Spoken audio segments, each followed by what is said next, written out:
ఈరోజు ఈ సభకు అధ్యక్షత వహించిన బండి రాము గారికి, మా ప్రెసిడెంట్ గారు పవన్ కళ్యాణ్ గారికి, నాదెండ్ల మనోహర్ గారికి, నా తోటి నాయకులకు, మిత్రులకు, జన సైనికులకు, వీర మహిళలకు, మీడియా మిత్రులకు అందరికీ కూడా ఉదయపూర్వ నమస్కారం తెలియజేస్తూ, మరి ఈరోజు పవన్ కళ్యాణ్ గారి మీద మాట్లాడే వాళ్ళు సమాధానం చెప్పడానికి మాత్రమే నేను మాట్లాడదలుచుకున్నా.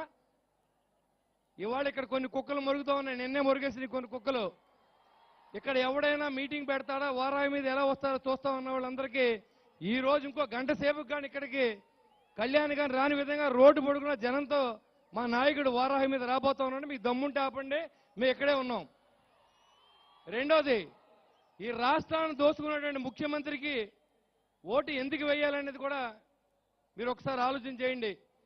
ఈ యొక్క మీడియా ద్వారా మీకు తెలియజేస్తా ఉన్నా. ఈ రాష్ట్రంలో ప్రత్యేక హోదా తెచ్చినందుక, జాబ్ క్యాలెండర్ ఇచ్చినందుక, లిక్కర్ మీరు సొంతంగా అమ్ముకుని కోట్లాది రూపాయలు సంపాదించినందుక, నిరుద్యోగ క్యాలెండర్ ఇచ్చినందుక, ఇసుక అమ్ముకుంటున్నందుక, కొండలు తవ్వుకుంటున్నందుక, మహిళలను వేధిస్తే వాళ్ళ మీద కేసులు పెట్టినందుక ఒకసారి ఆలోచన చేయండి. అదే కళ్యాణ్ గారిని ఎందుకు ఓటు వేయాలని అడిగితే నేను చెప్తా ఉన్నా. ఆ రోజు ఉద్దానం నుంచి కిడ్నీ బాధితుల దగ్గర నుంచి విశాఖపట్నంలో ఏదైతే డ్రెడ్జింగ్ కార్పొరేషన్ ఆ రోజు మూతపడతా ఉంటే దాన్ని ఆపి మనందరికి కూడా మరి ఆ రోజు ప్రైవేటైజ్ చేయకుండా చూసిన వ్యక్తి పవన్ కళ్యాణ్ గారు కాదని అడుగుతా ఉన్నా. ఇసుక ధర్నా పెట్టి ఈ రాష్ట్రంలో ఇసుక లేకుండా చేసి వారందరికీ భోజనం లేకపోతే భోజనం పెట్టి కనుక మన పార్టీది కాదా అని అడుగుతా ఉన్నా.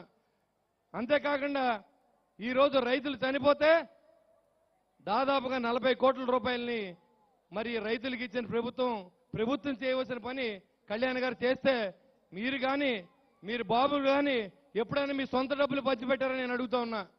మీరు దోచుకోవడానికి వస్తే మా నాయకుడు కష్టపడింది మీకు పెడతాకు వచ్చారనే విషయాన్ని మీరందరూ కూడా గుర్తుపెట్టుకోవాలి. మాట్లాడితే సాటి కొలస్తతో తిట్టించడం, ఇంట్లో ఆడవాళ్ళని తిట్టించడం తప్ప మీ బతుకులకి ఏం తెలియదురా. నేను చెప్తా ఉన్నా, మీకు దమ్ముంటే మా నాయకుడి గురించి నాతో మాట్లాడండి. నేను ఇదే వేదిక మీద కాదు, 24 గంటలు నా ఫోన్ నెంబర్తో సిద్ధంగా ఉన్నా. మీరు మాట్లాడండి, ఎవరైనా డెవలప్మెంట్ గురించి మాట్లాడండి. మీకు తెలియదు డెవలప్మెంట్ అంటే తెలియదు, నిరుపేదలు ఆదుకోవడం మీకు తెలియదు, డబ్బు దోచుకోవడం తప్ప దాచుకోవడం తప్ప ఈ రాష్ట్ర ప్రజలు ఎప్పుడైనా కడుపులో పెట్టుకున్నారని అడుగుతా ఉన్నా. కరోనా వస్తే ఒక్క మంత్రి కూడా బయట రాలా.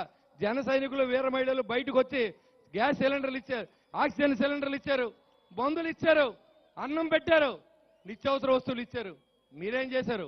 నిత్యావసర వస్తువులు పెంచారు, కరెంటు బిల్లులు పెంచారు, చెత్త పనులు వేశారు, ఆస్తి పనులు పెంచారు. ఇది మీ ప్రభుత్వం. మళ్ళీ మీ సిగ్గు లేకుండా ఓటు అడుగుతాం. అడిగి ఎదవలుగానే బుద్ధి ఉండాలి, ఏసీ ఎదవలుగానే బుద్ధి ఉండాలి. ఎక్కడున్నాం మనం ఎక్కడున్నాం? ఆంధ్ర రాష్ట్రం ఎక్కడుంది? ఆంధ్ర రాష్ట్రం ఏ స్టేజ్లో ఉంది? ఒక పిల్లని ఇవ్వాలంటే ఒక జైలు నుంచి వచ్చిన వ్యక్తికి మన పిల్లని ఇస్తామని ఆలోచన చేస్తాం. కానీ ఒక జైలు నుంచి 18 నెలలు అనిపించి వచ్చిన వ్యక్తికి ఈరోజు రాష్ట్ర ముఖ్యమంత్రిగా చేశాం. ఇలా కాకపోతే ఎలా ఉంటుందని కూడా ఆలోచించట్లేదు. సిగ్గుపడాలి. ఈ ఆంధ్రాలో పుట్టినందుకు మనం సిగ్గుపడాలి. ఈ రాష్ట్ర ముఖ్యమంత్రి వెళ్తున్నాడా? ఇది గవర్నెన్సీ అంటారా? ఎవరైనా మాట్లాడితే వాళ్ళ మీద కేసులు పెట్టడం, ఎవరైనా జనసేన పార్టీని తిడితే వాళ్ళకి సన్మానం చేయడం, కళ్యాణ్ గారిని తిడితే వాళ్ళకి మంత్రి పదవులు ఇవ్వడం. ఒక కోడిగుడ్డు మంత్రి ఉన్నాడు విశాఖపట్నంలో, కోడిని పెడతా అని అడుగుతా ఉన్నాడు. వాడు ఐటీ మంత్రి. మళ్ళీ ఆడి ఫోటోకి మళ్ళీ ఫోటోలు దిగుతా కళ్యాణ్ గారు వెళ్ళారంట. ఒకసారి అద్దంలో చూసుకుంటే భయపడే వ్యక్తి అతను. మరి ఇదే ప్రాంతాన్ని చేసినటువంటి పేరు నాని ఉన్నాడు.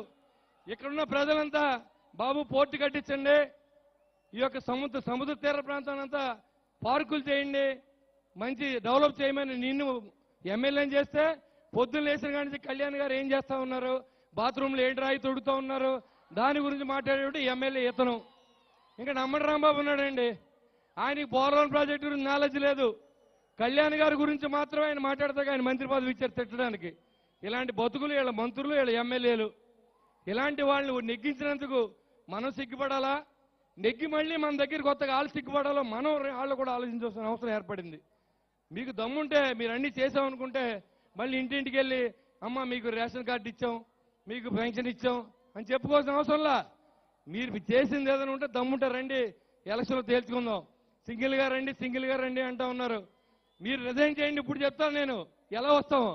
మీరు పరిపాలన చేస్తూ ఉండి 2 సంవత్సరాల నుంచే సింగిల్ గా రండి సింగిల్ గా వస్తారా లేకపోతే కలిసే వస్తారా? మా పార్టీ పవన్ కళ్యాణ్ సీఎం చేయడం కోసం ఎవరి సహాయాన్నైనా తీసుకుంటాం. మీరు రాసి పెట్టుకోండి. దీనికి ఎవరికి భయపడవలసిన అవసరం లేదు. మా పవన్ కళ్యాణ్ సీఎం అవడానికి ఎవరి సహాయాన్నైనా మేము అర్థిస్తా ఉన్నాం. మీరు మా సహాయం చేయండి. ఒక మంచి వ్యక్తి ఆయన భవిష్యత్తుని తాకట్టు పెట్టి మన కోసం నిలబడిన వ్యక్తిని మనం గెలిపించుకోవడానికి మన ఇదే కాదు ఇంకా మరింత ఉత్సాహంతో మరి మనం చేయవలసిన అవసరం ఉంది. రానున్న ఎలక్షన్లో మరి మనం తగిన బుద్ధి చెప్పడానికి ఆసనం అవుతుంది. కాబట్టి ఇది ఒక ఎన్నికల రణబేరీగా మనందరూ కూడా దీని నుంచి స్టార్ట్ చేయాలని చెప్పి కోరుకుంటూ చాలా మంది పెద్దలు ఉన్నారు కాబట్టి అందరికీ ధన్యవాదాలు తెలియజేసుకుంటూ మీ ముందు మాట్లాడే అవకాశం కల్పించిన పవన్ కళ్యాణ్ గారికి మరొకసారి ధన్యవాదాలు తెలియజేస్తాను. జై హింద్, జై Janasena. Thank you very much Srinivas గారు.